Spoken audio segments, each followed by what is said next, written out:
So, good morning to the panel members. Good morning to our advisor. So, we are now on the final day of the GEPS virtual thesis defense, and we have the first candidate. We have Ma'am Mary Grace Rodelas with her advisor, Dr. Leila Fabelia. We have also Dr. Manny for us serve as the chairman of the panel. We will have also Ma'am Ruth Vicente as one of the panel members, and we have also Ma'am Sita as one of the panel members. So on this uh, type of presentation, we will provide time for the presenter to present her study, after which Q&A will be provided by the by the panel members and also suggestions and recommendations. Then after 10 minutes and every panel members is being provided, after which there will be a close deliberation between the panel members for because this set of presenters proceeds directly to proposal defense. So the graduate research office opted that there will be a close deliberation on the panel members with the chairman if this researches of our students or our candidate is accepted or passed with major revision, accepted or passed with minor revision, or is this failed. So it's up for the panel during the closed deliberation. So as we start, before we start, I would like to remind the panel members, also the advisor and the candidate that these proceedings is being recorded for the future reference of our presenter. Now, the presenter had provided us a video presentation of her manuscript.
Morning po.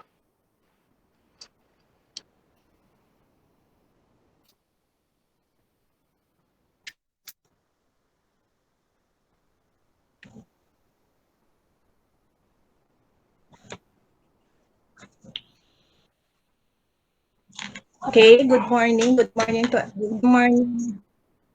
Okay, good morning to everybody. My first question to Mary Grace, Mary Joy, is what problem did you say that you come up with this study? Next question, what is the time of your study? When will you conduct the study? And then how your study be applicable in this time of pandemic? Then, since you are focusing on the TLE area of specialization, how will you measure the academic performance of the students? Since when we say of specialization, these are outcome-based. And then, another question, we are talking of specialization. Why not consider the senior high? Since I think there would be the appropriate population of this study since papunta sila ng college para ma-monitor pa natin yung academic performance nila. And then, how many teachers are you covering? As I look into your table, you are only covering 10 TLE teachers, that's right. And then I would suggest, since this is a masteral thesis, why not cover the whole tablas? And then also, I was looking for your instrument. I did not see your instrument or your questionnaire para ma-critic pa natin, no? And then, you also did not mention how did you get your samples. And then, some of your authors were not included in the references, as I have observed. And then, yung definition of terms mo, it should be defined operationally as used in your So yun lang po. Thank you.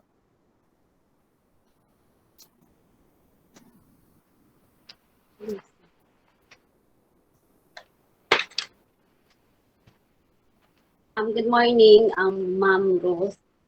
Regarding po on your first question, I wanted to have a centralized strategy in the district of Alcantara so that the teachers teaching TLE, we will have competitive graduates in the junior high school. And also, yes, ma'am, I am planning to, thank you for your suggestion, ma'am, to include the senior high school since I am teaching in junior high school only lang po kasi. So, I am planning to include senior high school, pero po ang senior high school po dito lang sa Alcantara is only in one school lang po. And also po, in my questionnaire, I forgot to include on my manuscript and also in my presentation, but I prepared po.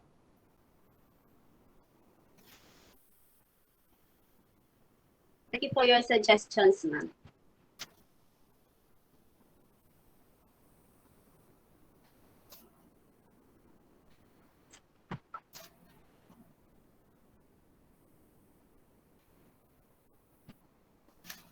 So, ayan po yung questionnaire po na nagawa ko po. On the first part, I will collect the names, age, sex, years in service, highest educational attainment, highest seminar or training attended, school where the teacher teaching, and category of the school presently affiliated, and also grade level where the teacher or the respondent is teaching the specialized subject and the specialized subject they are teaching. And to the second part po is They will just tick if they strongly agree, moderately agree, and slightly agree, or do not agree on the items that presently on my questionnaire. That's all, ma'am.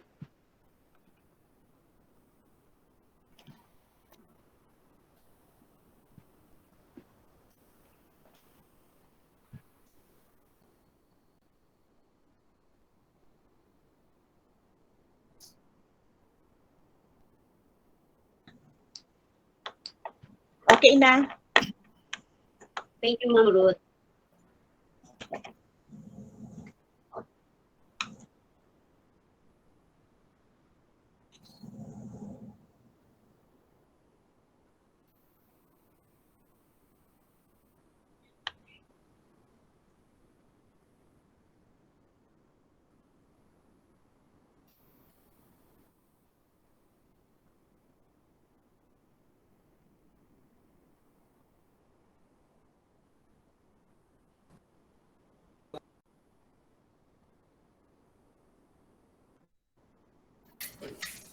Okay, sir. Good morning. Good morning, everybody. Okay, I have only very few questions here. Okay, about the title, ma'am, your study teacher's profile, teaching methodology in teaching TLE, technology and livelihood education and students' academic performance. I think this title is not researchable. It's only a form of survey.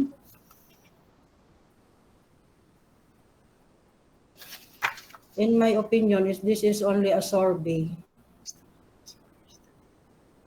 And the focus now of our university is research and extension. Okay, another yung content, you have a very limited area of study.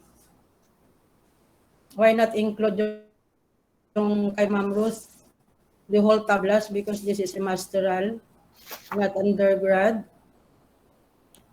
Then also your reference. Some of the author are not found in the reference. Another is your definition of terms. Masyadong mahaba. It must be only operational. Yan lang.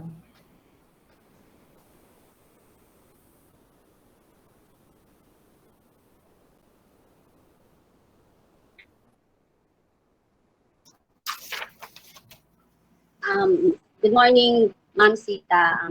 Noted po, Doc, in all your suggestions po. Thank you po.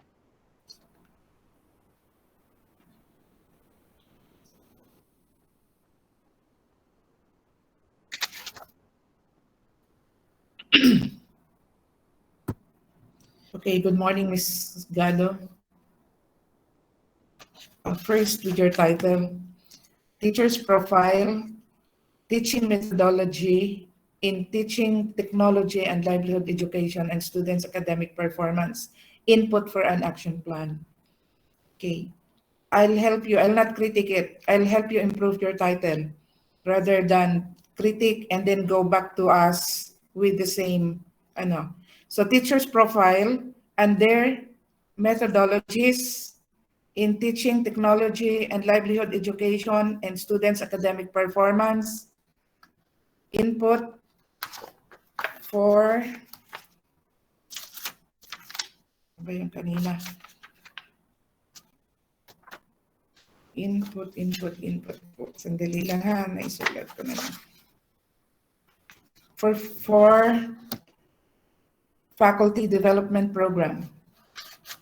Kasi bakit ka gagawa ng action plan na hindi naman magagamit? Samantalang kung ang gagawin mo ay development program in consultation with your respondent and with your advisor, then you will be able to implement the program, or the school will be able to implement the program. The action plan will be useless. So you can either make a program based on the weaknesses that you have identified. Kailangan makita yun doon. So take note of that. Then, ano ba talaga ang gusto mong gamitin? Methodology ba o strategy? First, you define what is teaching methodology and what is teaching strategy, and what is teaching technique. Dahil itong yung tatlong terminolohiya na gagamitin mo ng paulit-ulit sa iyong research, sa iyong thesis. So saan ang definasyon ng teaching methodology, teaching strategies, and teaching technique? And when you make a decision, if the definition of methodology and strategy is the same or you refer to the same thing, then put in your definition that they are used in this study operationally, that it can be interchangeably used. Pero para hindi ma-confuse ang reader mo, pumili ka, strategy ba o methodology ang gagamitin mo? Kung teaching strategies ang gagamitin mo all throughout, yun dapat ang makita doon sa title mo. Pag methodology naman ang kakailanganin, ang gusto mong gamitin, then methodology ang gagamitin mo all throughout. Maliwanag? Be consistent in the use of your terms.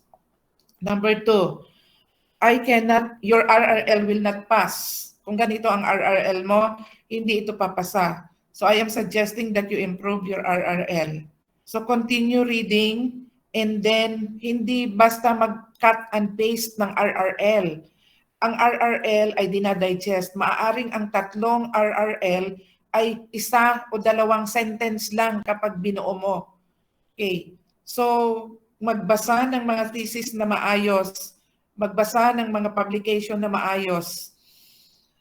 I discourage you to read and cut paste the review of related literature in other research book in the library. I discourage you to do that. Do your own research reading. Pagbabasa ang makakatulong sa iyo para maayos mo yung iyong write-up. Number 3, use transitional phrases in weaving your RRL. Hindi yung GADO 2023 or GADO 2019 in her thesis, tapos bigla na lang lalabas money in her dissertation, lagyan mo ng transitional phrases. Kung yung dalawang study ay magka-contradict, lagyan mo ng tamang transitional phrase. So, mag-google ka lang. It's in your fingertips. What are the transitional phrases that I can use in my thesis? Ay sus, ang dami ang lalabas. So, again, gamitin ang teknolohiya para mapaayos ang inyong pagsusulat. Next, number 4. Referencing is very important. You are only allowed to use published journals. I discourage you again to use thesis books in the library. Those are unpublished materials. So use published books with credible authors and published researches and in credible research journals. And don't forget to include them in your appendices in the list of references. Dapat makikita iyon doon. Next, grammar and tenses. Please check. Be consistent with your grammar. Subject-verb agreement. Nagkakalaban ano po. So, ipatingnan mo ito at ipaayos mo sa English critic mo. Then the next question is, what is really the focus of your study? Teaching effectiveness ba or new teaching strategies? Kasi nakakalito, wala kang focus dito sa mga questions mo. Nauna, teaching strategies. Ano ba talaga? Kasi ang in-enumerate mo naman, hindi naman new teaching strategies eh. Kundi mga dati ng teaching methodologies or teaching strategies na ginamit lang. In fact, this is not a new study. Gas-gas na tong study na to. So ang kasunod kong tanong, what is new? What is the nobility of your study? Anong bago? Anong bago ang gusto mong tuklasin at gusto mong makita dito sa iyong thesis na wala pa doon sa mga nakatambak sa library?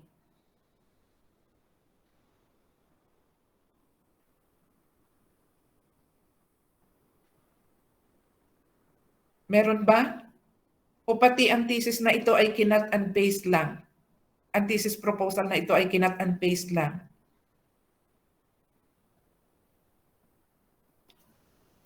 Sige, ma'am. Kindly answer those questions first before I give you more questions.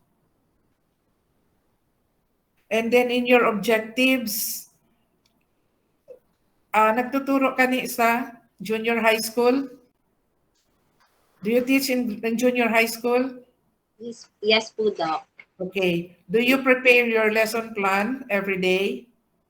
Yes po. So you are aware of how to write your objectives, Yes po, Doc. how it should be written. It should be the target of the lesson. Anong target of the lesson? What should be the specific characteristics of writing objectives? Di ba smart? Yes po. Okay. You go back to your 4 objectives in your study on page 11 and rewrite them, rephrase them, and make it a SMART objective. Like number 4, promote the development of skills and competencies of the students. Is that measurable?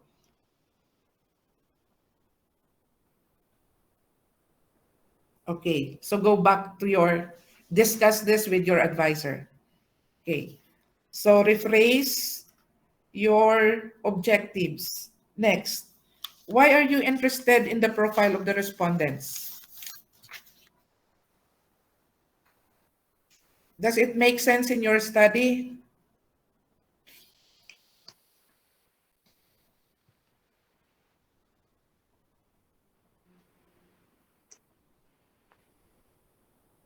What's the importance, Ms. Gado, of profiling your respondents? Please answer me.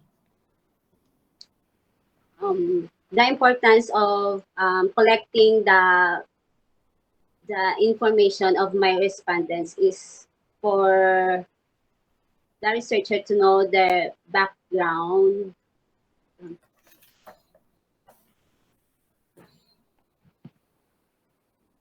The background of what?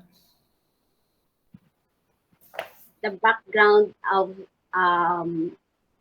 teaching and their education.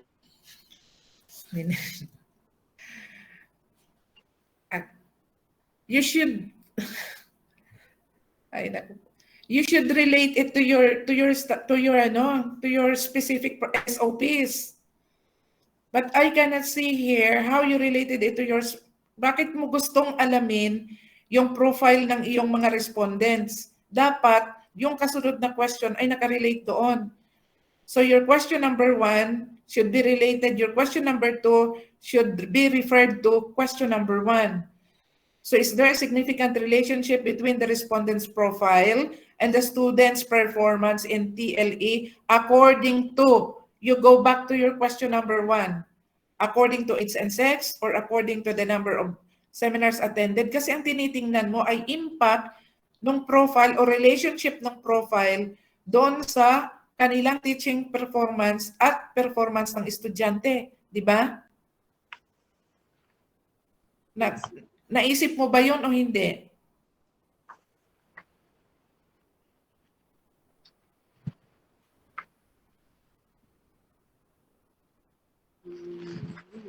Did that idea pass your mind or not? Or are you in that direction or not?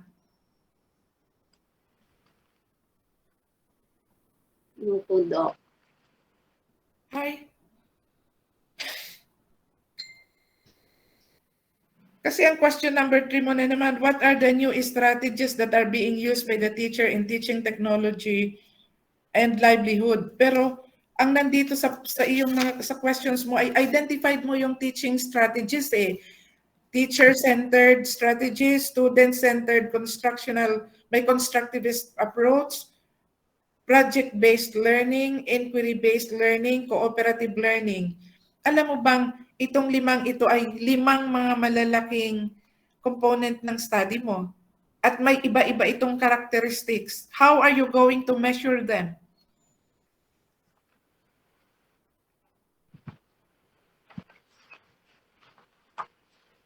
Alam mo ba yung pinapasok mo? Miss Gado, gusto mong yakapin ang buong mundo dito sa iyong sa iyong coverage. Akalang lang sa unang tingin, maliit yung study mo. Pero pag tiningnan mo yung iyong independent variables, ang laki-laki kaya ito.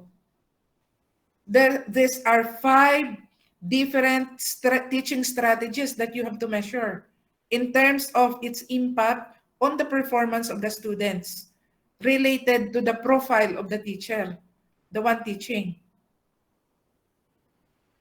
Kaya mo o hindi? No po, Doc. Oh no. So dapat paliitan mo. So focus on 2 or 3 or 1 teaching strategy that you want to measure. Okay, balik ka uli sa iyong advisor. Pag-usapan ninyo ito. Okay. So, sobrang laki ito.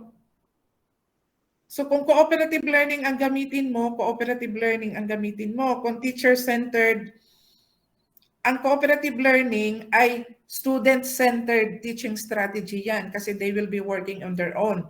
And what particular skills do you want to develop? Kasi sa TLA, may iba't ibang skills, di ba? So again, napakalaki at wala kang focus. Try to discuss this with your advisor and have your focus so that you will be able to finish your research in 6 months. If not, it will take you a year. Kung totoong i-measure mo ang relationship ng faculty profile with their teaching strategies and impact to students' performance.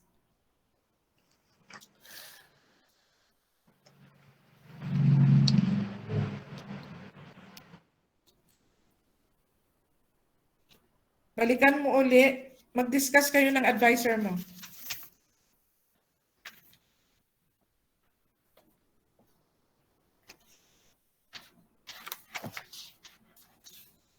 Okay.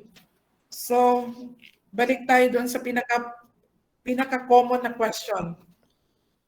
What inspired you to pursue this research study?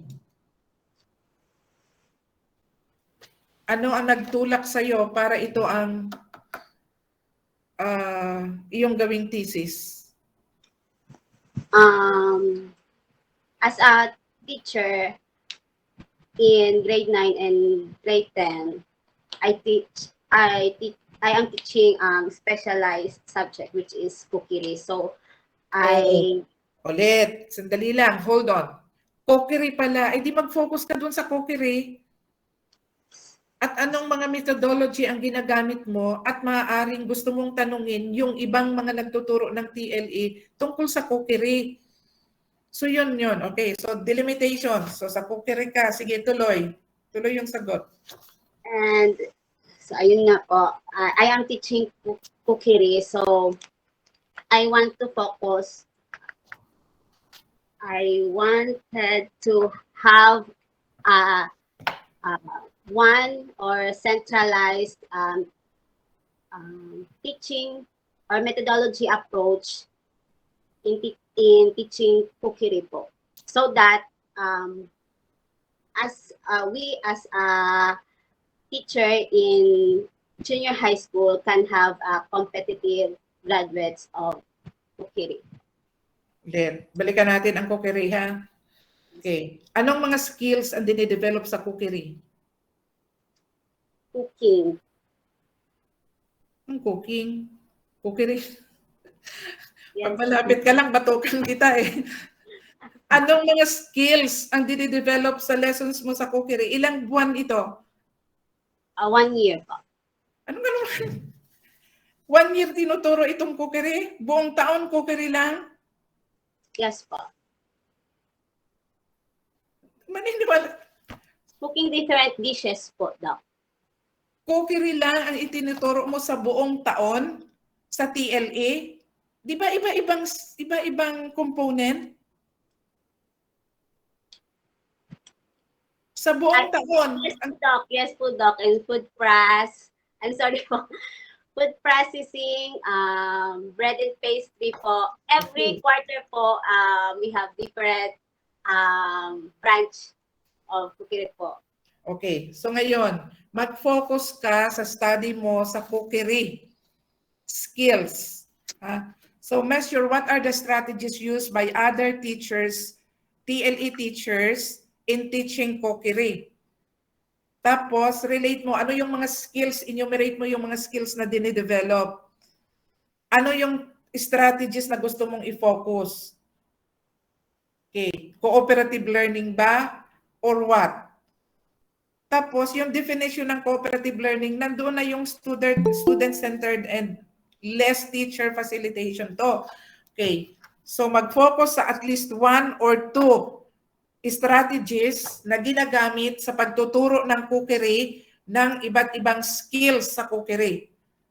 So, kung ano ang tinuturo mo, anong ginagamit mo, at tanungin mo kung ano ang ginagamit ng ibang teachers na nagtuturo ng cookery. Babalikan ko, mas maganda yung sana yung sinasabi kanina ni Ma'am Sita na senior high school. Dahil sa senior high school, nakafocus ito.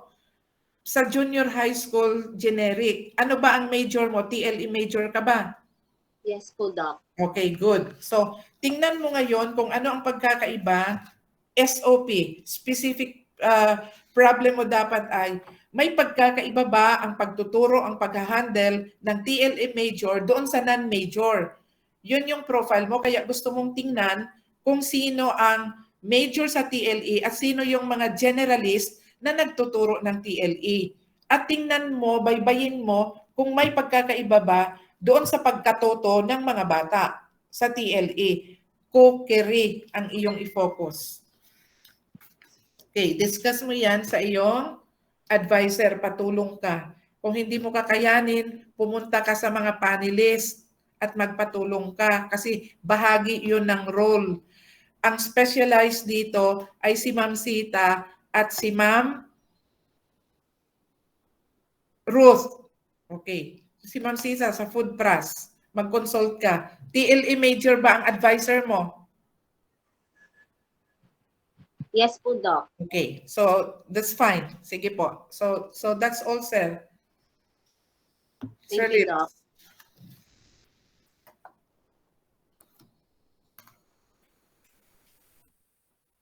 Nakamute ka po, Doc Libs.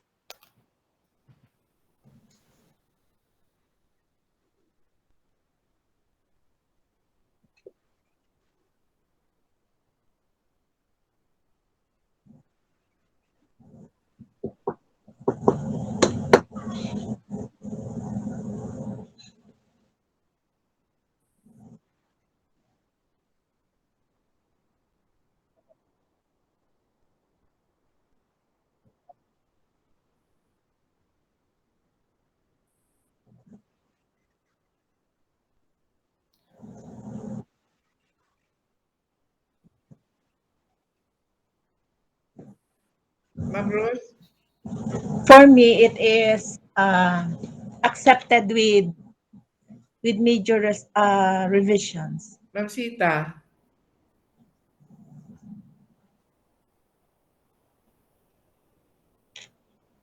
Ma'am Sit? Yes, ma'am. Doon ako sa letter B. Accepted with major revisions. Okay. But with major revision. Yeah. Yes, ma'am. Even the title. So ayusin na lang yung title. Tapos yung focus niya ay cookery na lang. Kasi ang lawak-lawak ng kanyang na hindi naman niya alam. Hindi Ma'am, naman niya. pwede ako mag-add. Kasi ang cookery, meron siyang NC2 sa TESDA. Pwede niya rin i-angkla doon. Yeah. Opo. So sige. Oh. Tama nga. Yun nga ang ko. Para ma-assessment ang bata. Oh yes. Oo. Saka yung yung methodology na ginagawa nila, yung provided na yun ng TESDA, yung trainer's requirement, di ba, Ma'am Ruth? Yun ang isinusunod nila. Doon siya aangkla lang, ma'am. Sa mga, enumerate naman po yung mga strategies na ginagamit na pag yun na nga oo. Pati yung mga skills naka-enumerate. At saka may questionnaire na yon.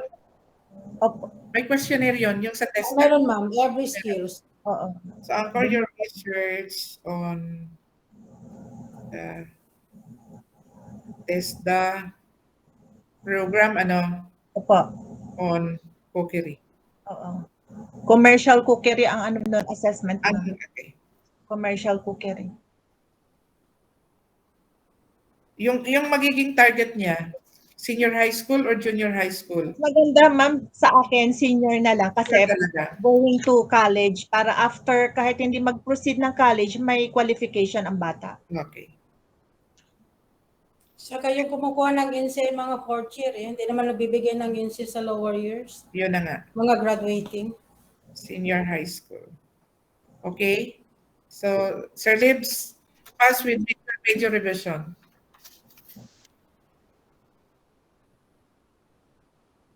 Okay. Sige po.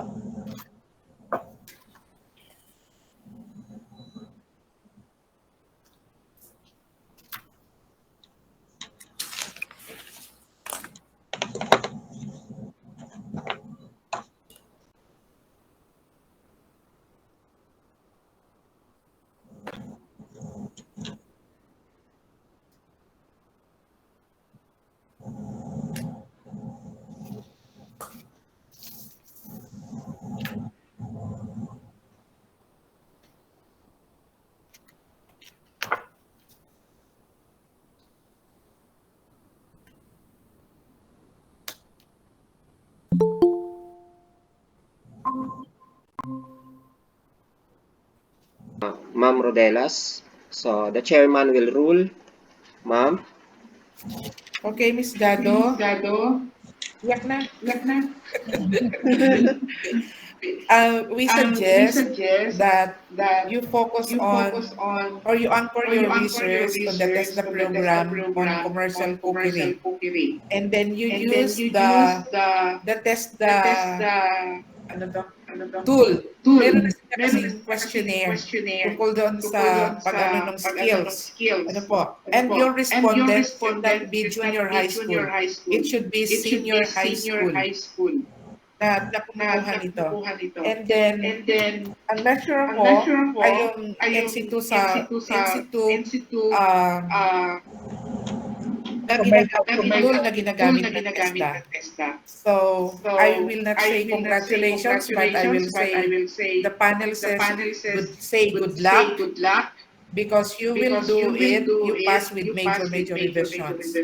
So, we want to guide you, to help you, but the bulk of the work is with you and with your advisor. So, pumunta ka sa TESDA, iusap ka doon, makipagkaibigan ka, para mahingi mo yung mga materials na kakailanganin mo. Okay? Sige. Okay, so with that, to Ma'am Rodelas. Ma'am, congratulations in passing your thesis defense with major revision. So the panel members and the panel members is expecting for the incorporation of all the suggestions and recommendations in your manuscript. So once again po ma'am, congratulations po. Thank you, everyone.